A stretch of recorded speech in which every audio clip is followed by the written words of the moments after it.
with a combination of kind of university research partnership experience with ourselves as the charity, with the community link together, communities and universities have come together to be able to mobilise and put thousands and thousands of native oysters back into the ocean.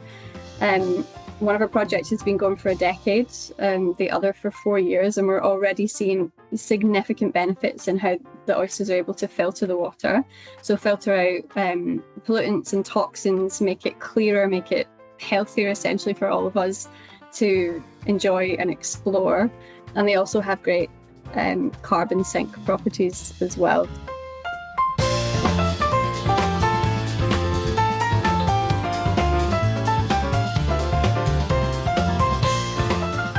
Instead of us as an organisation having a couple of points that we want to impose on the young people and say, this is what we want and we want you to help us do it, is to say, what do you want?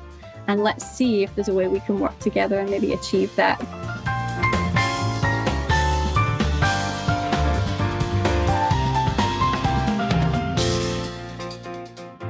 Young people are very good at suggesting crazy, almost impossible things. Yeah, why can't we make a documentary? Yeah, let's make a documentary. Like, why don't we make a YouTube video about sewage pollution? We'll go down, we'll interview people, we'll load it on YouTube, we'll do this, we'll make a TikTok about that. Like, so there's more youthful optimism, but also it is quite grounded in reality, I think.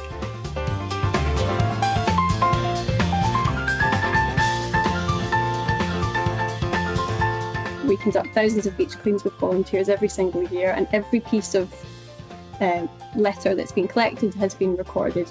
We know exactly how many kilograms, how many pieces, and that's been running for 40 years. So if we think about students being taught about data sets and how to process data, what better way than to take them to the beach, let them pick up their own litter, let them actually complete the form, go back into the classroom, and then use your maths techniques to process.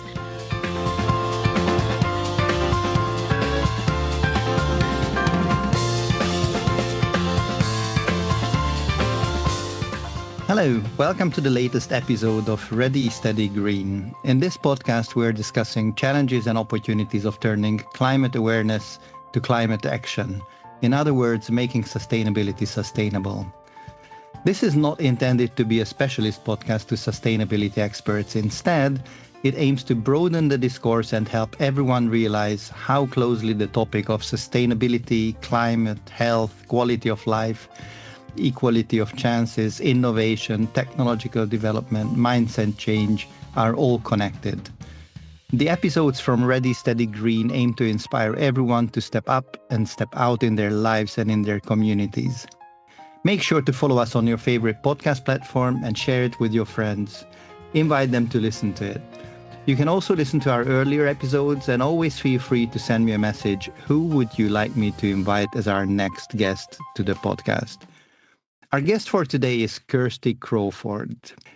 Kirsty is the Learning and Community Engagement Manager at the Marine Conservation Society, leading national programs that connect communities with climate conservation, science, and the arts, and focuses on equity and inclusion. Her role includes managing a team of 6 regional staff, overseeing strategic development, fostering partnerships, and of course, managing budgets to deliver impactful education and outreach initiatives. With over 5 years of experience in this position and a decade in environmental and creative industries, she specializes in project management, team leadership, and stakeholder engagement. She's committed to creating inclusive opportunities that empower communities to participate in conservation efforts and foster meaningful connections with the natural world. Welcome to our show, Kirsty. Thank you very much for that introduction, and thank you for having me. Thank you for being here. So did I perhaps miss something in this introduction? Do you want to add something? No, I don't think so. It gives a good overview and a good background, and I think the important thing for me is my background has been mixed, which I think gives me not only the environmental perspective, but also I've come at it from a kind of literacy and kind of creative angle, and I think the two are very important, both the science aspect and the arts, for all that we do. So maybe we can chat about that a bit later. Absolutely. That is my, well, not anymore secret plan, actually, to cover both areas. First, perhaps we start with a little bit of science and then we move on to some creative areas. So you're currently representing the Marine Conservation Society, which is the UK's leading marine charity, if I'm not mistaken. So why should the state of our seas and oceans be a concern for people living in the UK or broader anywhere around the world? See it the way we talk about it is, we have one connected ocean. When you flatten the globe out, and if you were to stand and look at it, we're 70% water. We are the blue planet, and those waterways are all connected. And I suppose quietly every day the ocean is providing vital benefits that we maybe don't think about. It gives us half of all the oxygen on the planet that we breathe every day. It can store 1/3 of our carbon emissions. It's arguably more beneficial in kind of harnessing the extra heat production that leads a lot of the kind of current climate situations that we've seen. So I think the figures around 90% currently of the recent climate warming has been absorbed by the ocean. It's more impactful at storing carbon than all of the rainforests in the globe combined. So we do think a lot about land naturally. We live on the land, but we are, I suppose, in essence, supported and held up by all of this water that needs as much attention as the terrestrial habitats. Well, you raise a couple of very interesting points, and I could continue in each of those points. But what grabs my attention the most is what you said about absorbing heat. As we speak towards the third week of June, much of UK is experiencing extraordinary heat waves. People actually suffer on a daily basis, right? When we commute or in our workplace and so on. Now, thinking that much of the heat is actually absorbed by the oceans and still what remains is quite a challenge to manage. It just makes one think, oh my goodness, what if we didn't have these seas around us and oceans around us? Is this a correct way of thinking about this? I think we can probably see it as, even in terms of maths, as our biggest ally that we have in terms of absorbing some of those efforts. I think without it on many levels we would be in trouble. But then there are also efforts that we see that happen on land that can complement that. If we go even just, I know, switching from heat, but to flooding, for example, and trying to make flood gardens and rain gardens and trying to plant more trees and trying to absorb more of the water that falls is trying to take the pressure off. I suppose in some ways to have climate healthy cities is also trying to take the pressure off the ocean, which naturally ends up with a lot of the burden to bear, right, as it were. One of the things I noted on your website when I was preparing for this podcast was I really love that you have a regular column for positive news, because one, especially when speaking of the climate, rightly so, but often there is a feeling of gloom and nothing is working and we'll end up in whatever a terrible situation, which is true. However, it's great to see pieces of news which are positive. So can you share something quite recently which is on the positive side? What should we be proud of? Perhaps something that we achieved or something which just works much better than anticipated earlier? One thing that springs to mind and always springs to mind is actually the success of oyster regeneration in the UK, particularly. So we have a lot of active native oyster or European flat oysters is what we call them. And in the UK, we essentially overfished them to extinction. We basically ate them all up at the end of the last century, and then we realised the enormous benefits that they brought to the ocean. So with a combination of kind of university research partnership experience with ourselves as the charity, with the community link together, communities and universities have come together to be able to mobilise and put thousands and thousands of native oysters back into the ocean. One of our projects has been going for a decade, the other for 4 years, and we're already seeing significant benefits in how the oysters are able to filter the water. So filter out pollutants and toxins, make it clearer, make it healthier essentially for all of us to enjoy and explore. And they also have great carbon sink properties as well. A success, in my point of view, is a small, very kind of unsung hero that nobody for the last 100 years bothered to pay any attention to. It's now getting a lot of love, care and attention. is a bit of a celebrity in the communities where they've taken ownership of the oyster project. The communities themselves are rearing them, putting them back into the water, growing them to adulthood and helping to bring life back into the ocean. So we've had a lot of oyster success recently. Do I understand correctly that to have this level of success, you need a collaboration from a multitude of stakeholders and partners around? 100%. There certainly are small projects that have got themselves off the ground, but I would say even at any level, there is at least one partnership involved. And that could be from a practical point of view, who's funding this operation. You need a key funding partner on board. You need the scientific research angle, which many universities provide in order to do the continuous monitoring and to be able to supply the oysters. And then you need charities, third sector organisations, the people power, the volunteer power, the want and the will and the understanding to actually make the work happen. So a lot of our success has come from that kind of blend of money, time, expertise, passion, and knowledge. Do you come across the challenge that the people feel that they don't find the issue of oceans a real concern? They just take it for granted. It has always been there. It will always be there. Why should I bother about it? Do you come across such a reflection? I think we do. One of the interesting parts of this job is myself and my team are quite outreach focused. We're there, we're on the ground, we are speaking to a multitude of people, and we have our key audiences that sometimes arguably know more than us, and then 90% are new audiences. We know there's something wrong, but we don't live by the ocean. We live in a town or a city, we live far away.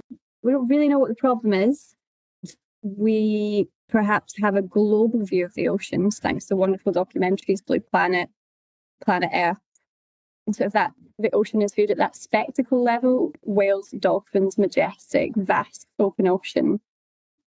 Whereas the more local problems, maybe even the bathing water, the pollution, the vulnerability of very local and smaller, less glamorous species is maybe not as widespread. So I think it's people trying to understand, how does that picture of a great orca out in the ocean that's maybe in trouble, how does that relate to me when I live in Manchester or Glasgow, wherever? So how does it relate to me if I live in Manchester? Yeah. Well, I suppose the key thing that comes to mind is that, let's take marine pollution in terms of litter, plastic entering the ocean. It's got to find its way there somewhere. And we know that 80% of all of the rubbish, all of the marine litter that ends up in the ocean has started what we call inland. Now, we would class an inland community as someone living more than 10 miles from their coastline. So just the further in country you come, and it makes its way there somewhere through streams, canals, rivers, estuaries, out into the ocean by being flushed in the pipes from your home, your workplace, your school, and the toilet, down into the sewage system, and ultimately out at sea. Anyone in the UK, anyone in the world is kind of responsible in terms of their actions. And we can maybe discuss this later. I'm not putting it on the individual. We know that obviously plastic, the problem itself, stems from the producers, the businesses. You're even responsible, or it's even relevant in terms of our clothing that we wear, the small microfiber pieces that get shed in our washing machines that ends up out in the ocean, culminate in this plastic problem. And then we can think of the food chain. So the orca's food chain, or kind of any animal for that matter, starts from the small being eaten by the greater, and then coming full circle and ending up back on our plate. So a tiny shrimp being eaten by a lanternfish, being eaten by a tuna, the tuna being caught and harvested, ending up on our plate, and woven in through this are billions of microplastic pieces that potentially ultimately might have made their way into the ocean from the Liverpool Canal, the Leeds Canal, So there's always a source pathway for these things to get into the ocean. It sounds like a very complex system to me. I would come to the conclusion that we cannot speak about the quality of sea and ocean waters without speaking of the quality of our fresh waters, right? So how are our rivers? Because all of these streams, rivers, and so on, they end up in the sea. So whatever we do, and perhaps we as community, as businesses and so on, make our rivers polluted, that will automatically influence right away the quality of seas as well. And that is then a clear connection between anyone who lives inland, because they probably live near a river, or their untreated water actually goes into rivers and so on. It's very complex. That is my conclusion to this.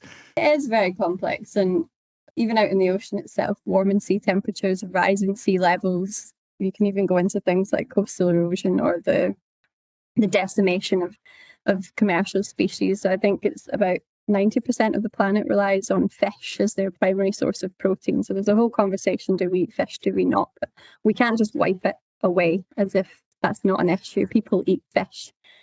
So I suppose on another sense, the ocean supports a lot of the protein foods that we eat and should eat sustainably. That's a whole other conversation. But with rising climate levels, rising ocean temperatures, many of the fish stocks, many of the animals that we as humans perhaps would try and coexist and rely on are also in trouble. Actually, this brings me to a question which is based on some piece of news that I picked up. Every year you produce a good fish guide, which in a way is an audit of the quality and quantity of our fishes around the UK. And in the last edition of your Good Fish Guide, I think it was last April when you issued it, you did share a word of warning about the availability and the state of some of the fishes, especially I believe it was cod, which then created some, well, actually it led to some interesting dialogue within the society and obviously with the fishing industry and so on. So do you see this as an important role of yours to give an imprint to the public about what is the state of our fish stock and somewhat guide them in their consumption? Yeah, this is one of the key pillars that the Marine Conservation Society is kind of founded on. It's a team, it's a kind of a whole structure of work in itself with fantastic experts working on this. And yeah, you're right, twice a year, April and October, they produce the most up-to-date guidance on the level of fish stocks and also the method. It's really around the method that these fish are being caught and weighing up what that's also doing to the seabed and to the environment around them. And I'm not sure on cod, but the one that I was thinking of was mackerel that came to mind. Yes, I also noted that one, right. And I think also what's interesting to note for us is mackerel was once seen as an incredibly staple and sustainable. It was seen as what we call a green rated choice. And it's now under immense pressure from fishing activities across multiple nations.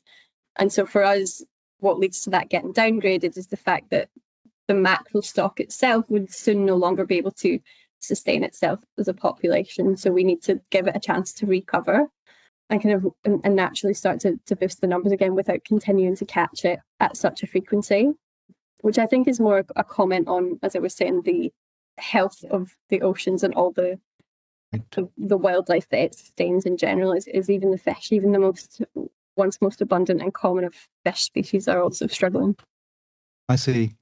I would like to cover one more area in the field of science or technology, and that is around carbon capture. And the reason why I want to bring this up in some of the earlier conversations on this podcast, some of my guests mentioned and spoke about the seas as a great potential for not only natural carbon capture, but by actually once capturing the carbon in the air with the appropriate technologies, then actually pump or dump it into the oceans. And I was wondering, from your perspective, is this a viable direction, or what would you say about this? I think it's a really interesting question. I suppose one of the main things about carbon capture, as we know, is if it's going to be disturbed again in the future, which is probably like when you think about peatlands, and if you're having to cut that peat and kind of re-release that, which is maybe why the ocean is seen as a more viable option, because hopefully we shouldn't be disturbing sediment on our ocean floor.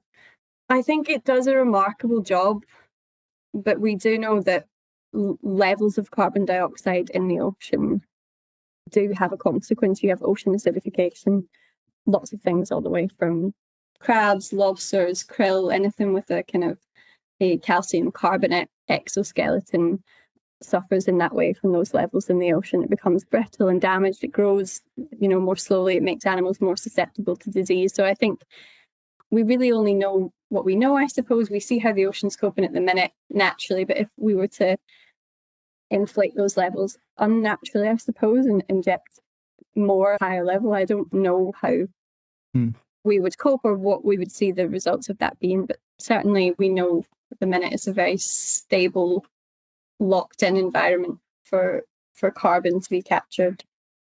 Yeah, but it sounds to me it's somewhat of an unexplored, uncharted area at the moment. What will actually happen if we then artificially and on the industrial scale start dumping carbon dioxide into the waters? Yeah. How will they react? How will the whole ecosystem react to it? It is quite much of a question mark, isn't it? Yeah, I think it's definitely something that is an unknown. Mm-hmm. One more question in this field, and that relates to the communities that live near and live off the oceans and live near and off the seas. What is their attitude regarding to your work? Do they see you as an ally in this respect, or do you come across situations where your interests might be different? What is the situation here? Yeah, from personal experience, there are certain communities and certain kind of trade bodies and organisations that from time to time we can have a bit of why can't we visit, why can't we knock on the door of so-and-so and we can come to some heated discussion together naturally, because we are, well, I suppose we don't represent different sides, but perhaps on the outside it looks like we're coming at it from two different angles.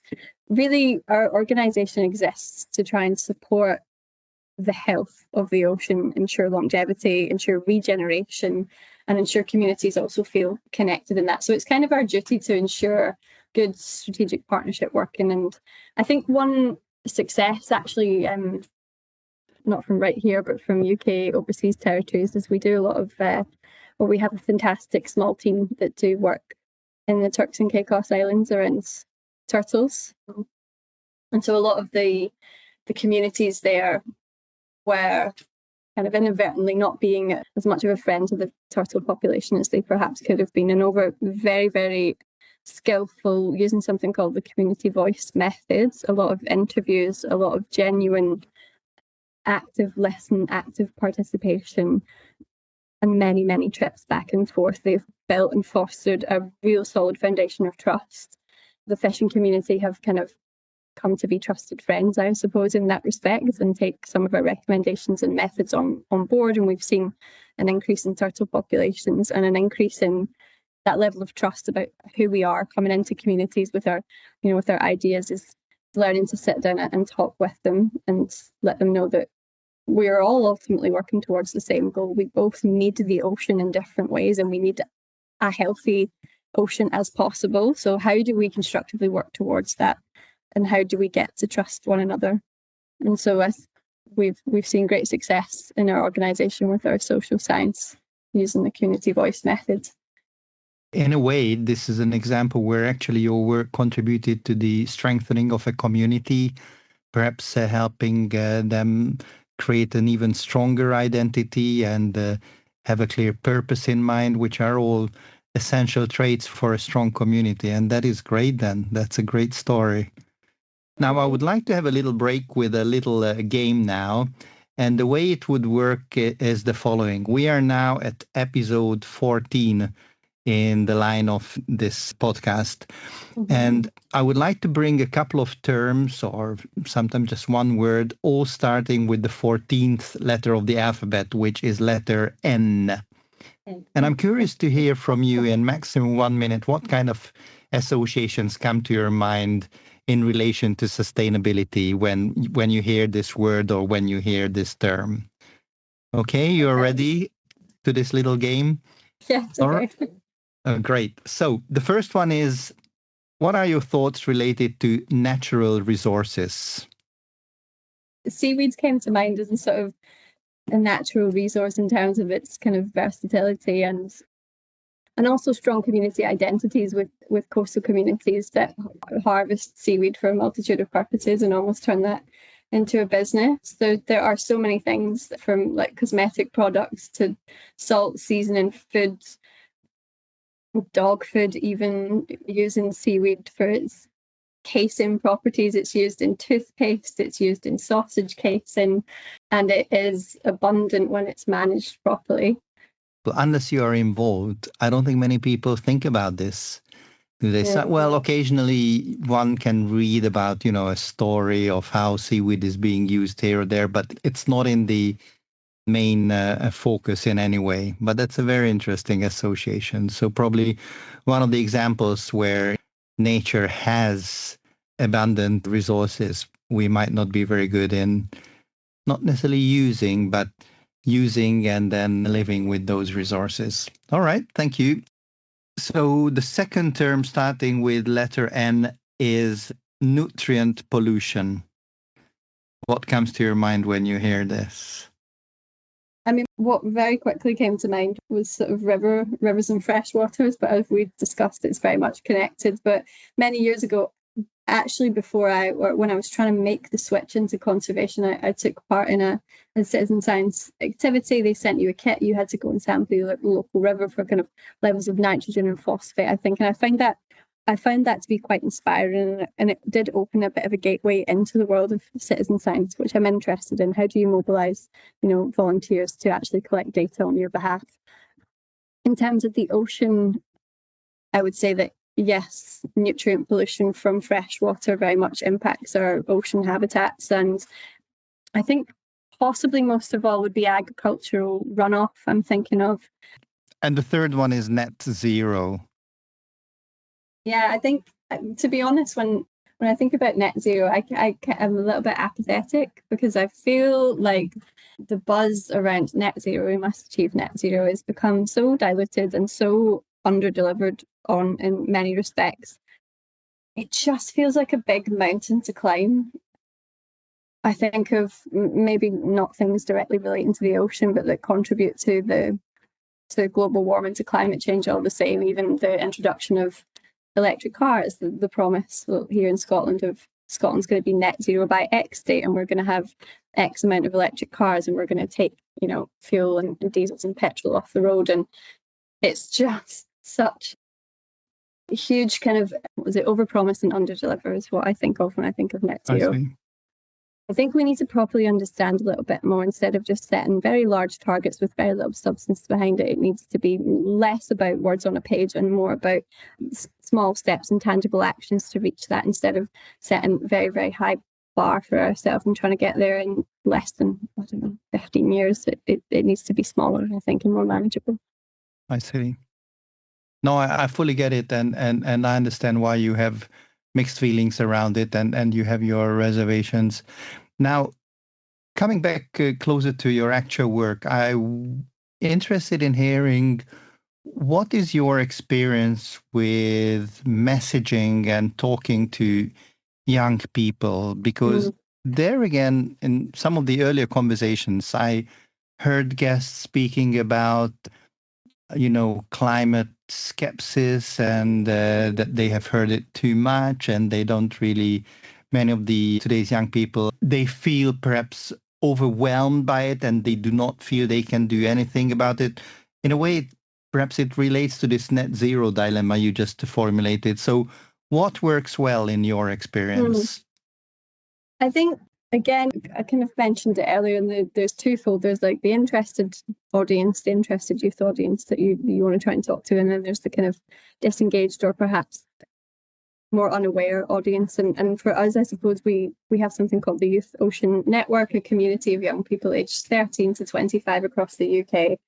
And one of the main aims of that is it's not just full of young people that through either nature or nurture have a lifelong passion for the ocean, that live next to the coast, that want to be marine biologists, that know all the things already. It's meant to be a community for people that simply care about our planet, are committed and are motivated to small actions and understanding how they can kind of mobilise together as a unit and have the greatest impact. And I think the ocean is an interesting one. I think it has a slight more of a hook with young people. They seem to be a little bit more switched on in understanding why we need to protect it. And again, there's the dilemma of people that don't live near it thinking, well, they can't really have an impact because they're not close by. But what works is, what always works with young people is not treating them as a homogenous group, is not kind of assuming what they want, is actually sitting down and taking the time to listen. So a lot of our work includes proper relationship building and actually doing much less of the talking and getting young people in a room, encouraging them perhaps out of their shell with a couple of activities, and letting them feel that this is a trusted space where they can share what truly matters to them. So instead of us as an organisation having a couple of points that we want to impose on the young people and say, this is what we want and we want you to help us do it, is to say, what do you want? And let's see if there's a way we can work together and maybe achieve that. So what works is properly listening. What works is giving them financial incentives and support, especially in today's climate, to be able to access training, upskilling, to be able to come together in a room together, to be able to come together in a room in one place in the UK, to have a whole day together. So we have youth conferences with guest speakers and a lot of kind of round tables and discussions, and then we take the findings of those conferences, of those days, of those meetings, and we actually try and feed that up into the organisation or create the opportunities that they've asked for. So coastal trips is something that is obviously going to be of great benefit, especially if you don't live anywhere near the ocean. Come with us for a day, see the ocean for yourself, understand how to protect it, and involve young people in our existing citizen science activities that we have in a way that empowers them to feel like, I've done that, I can collect this data, I know what this data means, and I know how to then use it, to influence policy. I know how to connect with my MP and MSP, and I know how to have a voice that matters. And what matters, I would say, is listening, and then having a series of steps that you can offer a young person. So what never works is just one interaction and saying, have you considered this? Here's our website, maybe try that, maybe do this.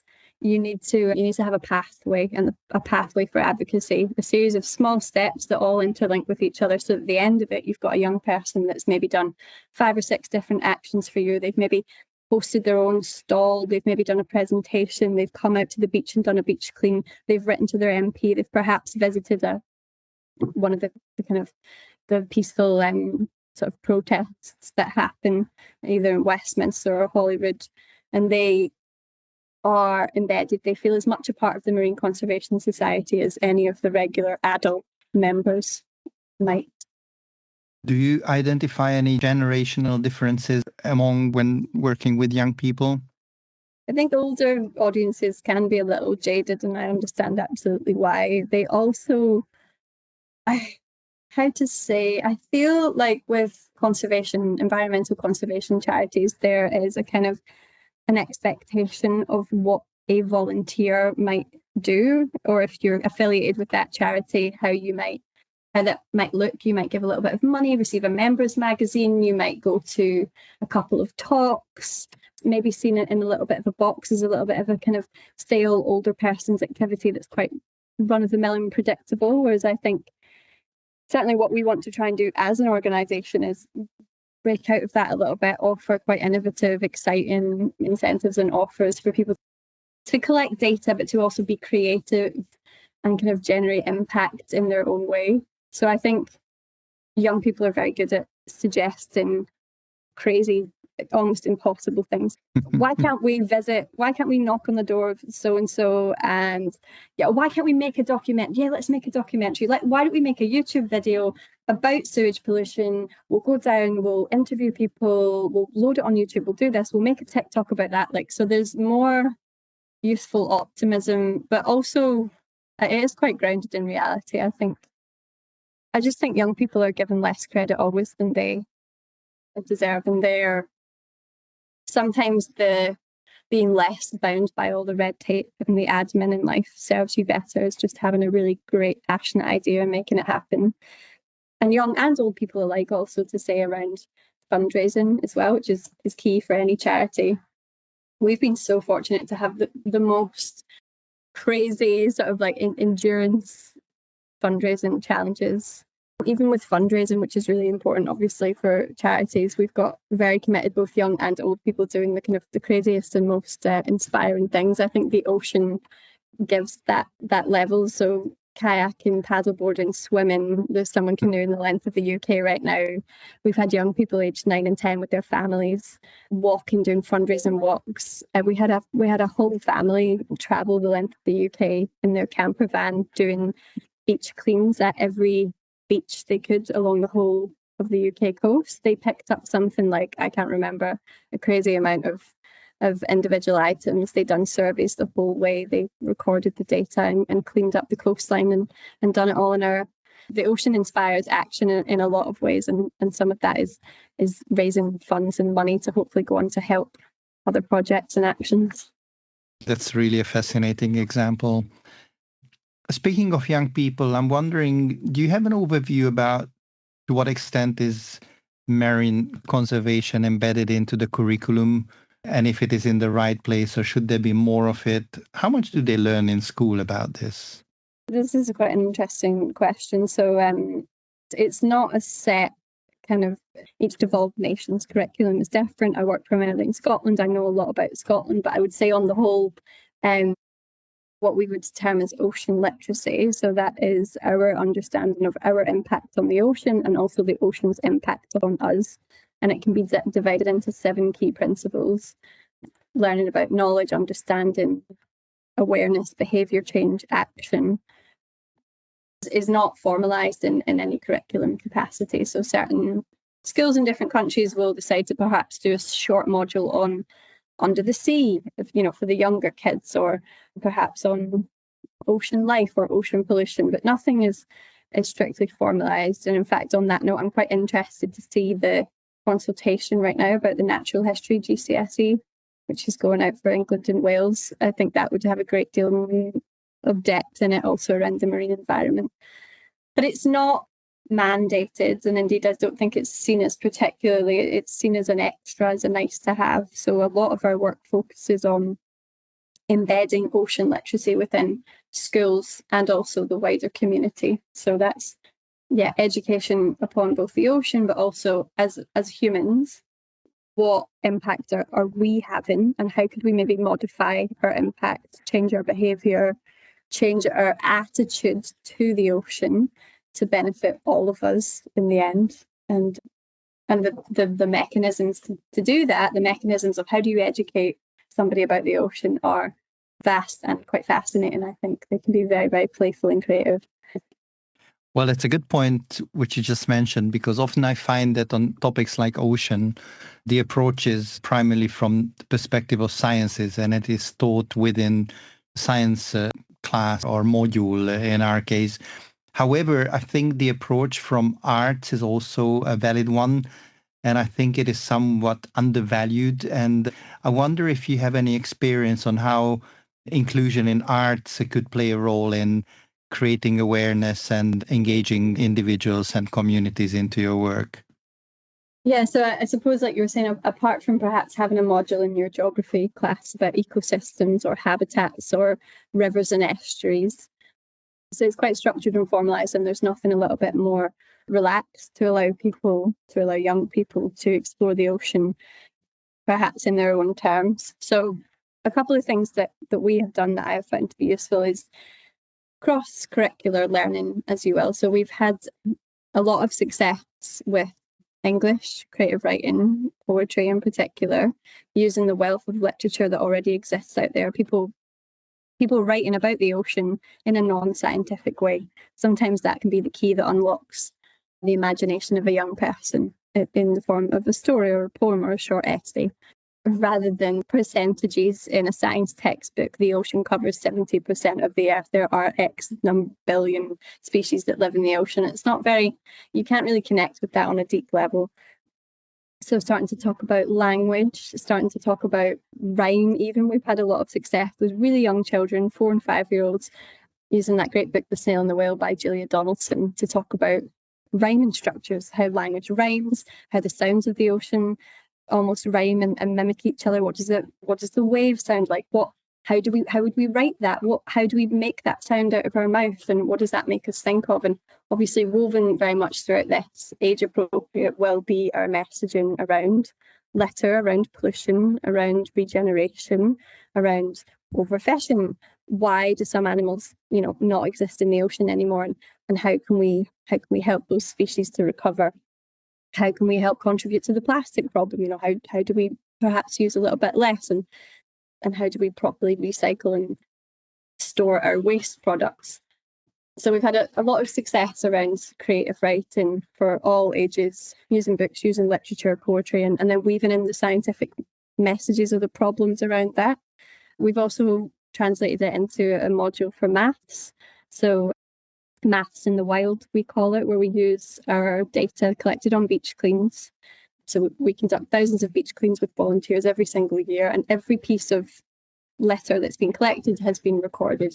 We know exactly how many kilograms, how many pieces, and that's been running for 40 years. So if we think about students being taught about data sets and how to process data, what better way than to take them to the beach, let them pick up their own litter, let them actually complete the form, go back into the classroom, and then use your maths techniques to process, what was the greatest percentage we found, what was the least, what was the most prevalent source? Was it sewage? Was it plastic? Was it man-made? Was it fishing?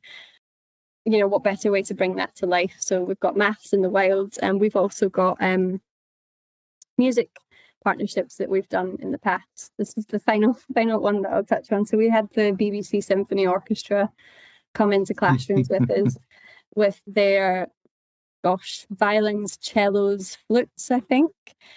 So we designed a session around whale song and the sounds of the sea, and they were able to, absolutely skilled musicians, mimic and make that whale song, that kind of, that long and low sound, mimic the echolocation. They were able to bring this soundscape to life of gulls, of guillemots, of gannets, of making all the kind of bird songs going along the violin. So they were able to bring a soundscape to life, and then we used recycled materials to make our own musical instruments. The orchestra staff taught the class about notation, about how to compose music, and we taught the class the life cycle of a whale and the journey of a whale and why that's important. And then we married those two things together to create a musical piece that told the journey of the whale in the ocean. We've also developed an ESOL package that's English for speakers as a second language, to connect with people from all across the globe who are learning English for the first time, to bring ocean language and how we speak about it and how we connect with other people around the ocean, around wildlife, around the beach, well-being, how it makes us feel, the fresh air and the sounds of the ocean, how we teach that for the very first time at its kind of elementary level. And that involves a lot of language exchange, a lot of kind of pictures, matching games, collage creating, and culminates in us all writing a postcard to the ocean. So Dear Future Ocean, we call it, and then we write our hopes, dreams, wishes and ideas down. We can kind of send that away to the ocean, as it were, our vision for the future.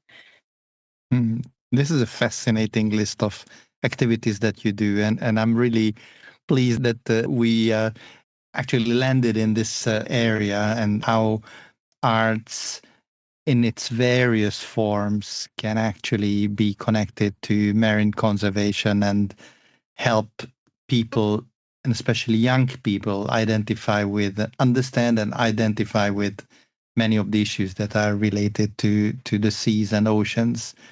One last question I have here, and that is, when you start working with children and youth, are there perhaps certain standard misconceptions that you come across?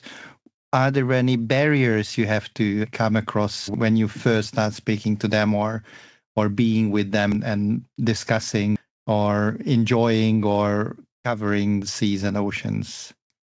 I think one thing that I will say for the team that I manage and the project staff that we have delivering these ocean literacy projects is actually they're very, very kind of skilled and very adept at engaging with all audiences, and something that's very important to us is to also include those young people that perhaps have additional needs, perhaps have a disability, be that mental or physical, and to really be very inclusive in our practice. And that involves, like I was saying, trusted relationship building. So not just going in once to a group and leaving again, which is, it does actually lead on to your original question, is that putting a face to a name, speaking to each of the individuals and learning about their preferences. And indeed, some children, because of previous history, are very scared of the ocean. Some people have had a bad experience with the ocean.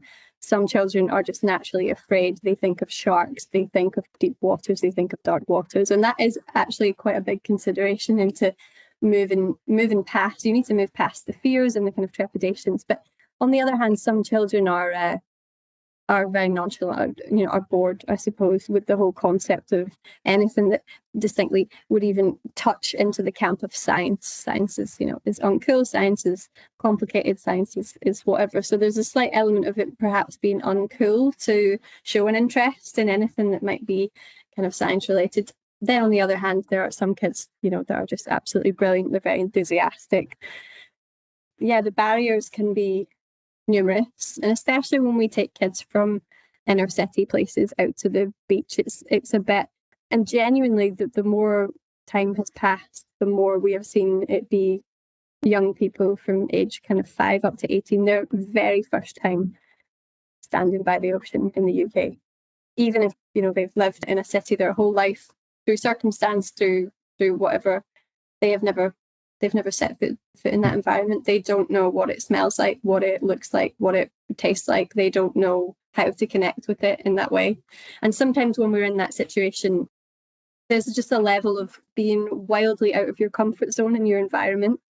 Talk to children on their level, make things relatable, and make the ocean something like desirable to want to learn about, and bring it round to why it's important for them, and throw in all the cool, wacky, crazy facts that make it seem like a very cool subject and want to get to know it. And want to create a TikTok about it. Want to create a TikTok, right? Yeah, exactly. as you said earlier, that's great. One thing I do want to say is about working with not just young people, but communities in general, and finding these kind of round the back door ways of getting in, creative ways, music, arts, expression, is that they all feed into the same ultimate aims. Like, we ultimately want more volunteers out on beaches, picking up the litter, collecting the data for us. We want people that live inland taking part in an initiative called the Source to Sea Litter Quest.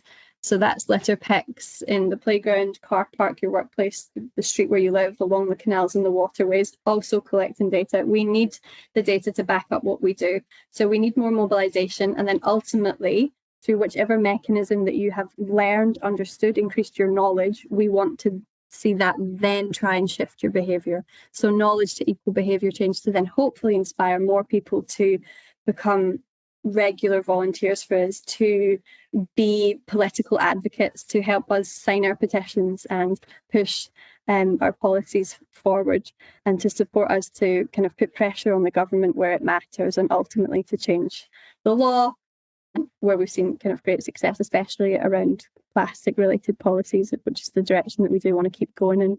So I guess my point is, no matter whether you picked it up in a textbook, whether it was kind of taught to you in a formulaic way or taught to you in quite a creative way, the outcome for us should hopefully be the same, that people are empowered and feel active and ready to take action. Well, this was a beautiful sum up of many of the things that we spoke about. However, I do have one last question, maybe a rephrasing of what you just covered, and that is, if you had the possibility to do a little bit of dreaming or wishful thinking, what would you like to see happen in the next 10 years in relation to your work and in relation to the ambitions and commitment the society has? I think with the success, or certainly the emotional reaction that we get from the young people in communities that have come out and taken part in our ocean literacy projects and our volunteering projects, is to see that mirrored, and this would be quite ambitious in the next 10 years, is to mirror that one level above into ultimately who we know to be the decision makers, for politicians, for business owners, for decision makers, is to find the mechanism to mirror that switch being flipped, that moment in people where they realise, this is a problem. This is a problem that we need to take action for, is to find a way, and it's all very complicated, and I totally get that, but it's to perhaps inspire some of that genuine curiosity and wonder and action one level above, in the same way as how do we get a bigger gear shift, and how do we talk on a broader scale to those that could really actually help us get to where we want to go. Well, I could end it very naively, but I do think sometimes it takes one day of properly being introduced to the ocean and spending time in that kind of almost going back to childlike wonder, to just ground yourself right back down in reality and take a look at the ocean, and from a curious perspective, and think, okay, this is pretty important, and we got to act together to try and save it. Well, thank you very much. This was a lovely sum up of many of the things that we have spoken. And thank you so much for taking us onto this journey to the seaside and into the oceans, and helping us become more familiar with some of the challenges and the successful solutions you have come up with in this relation. Thank you all for listening to our podcast today. If you liked it, make sure to follow it on your favorite podcast platform, share it with your friends, and invite others to listen to it. You can also listen to our earlier episodes, and feel free to send me a message. Who would you like me to invite next? Help us get the message through. We all need to act on sustainability now. This was Gabor Sarlos with Ready, Steady, Green. Bye for now.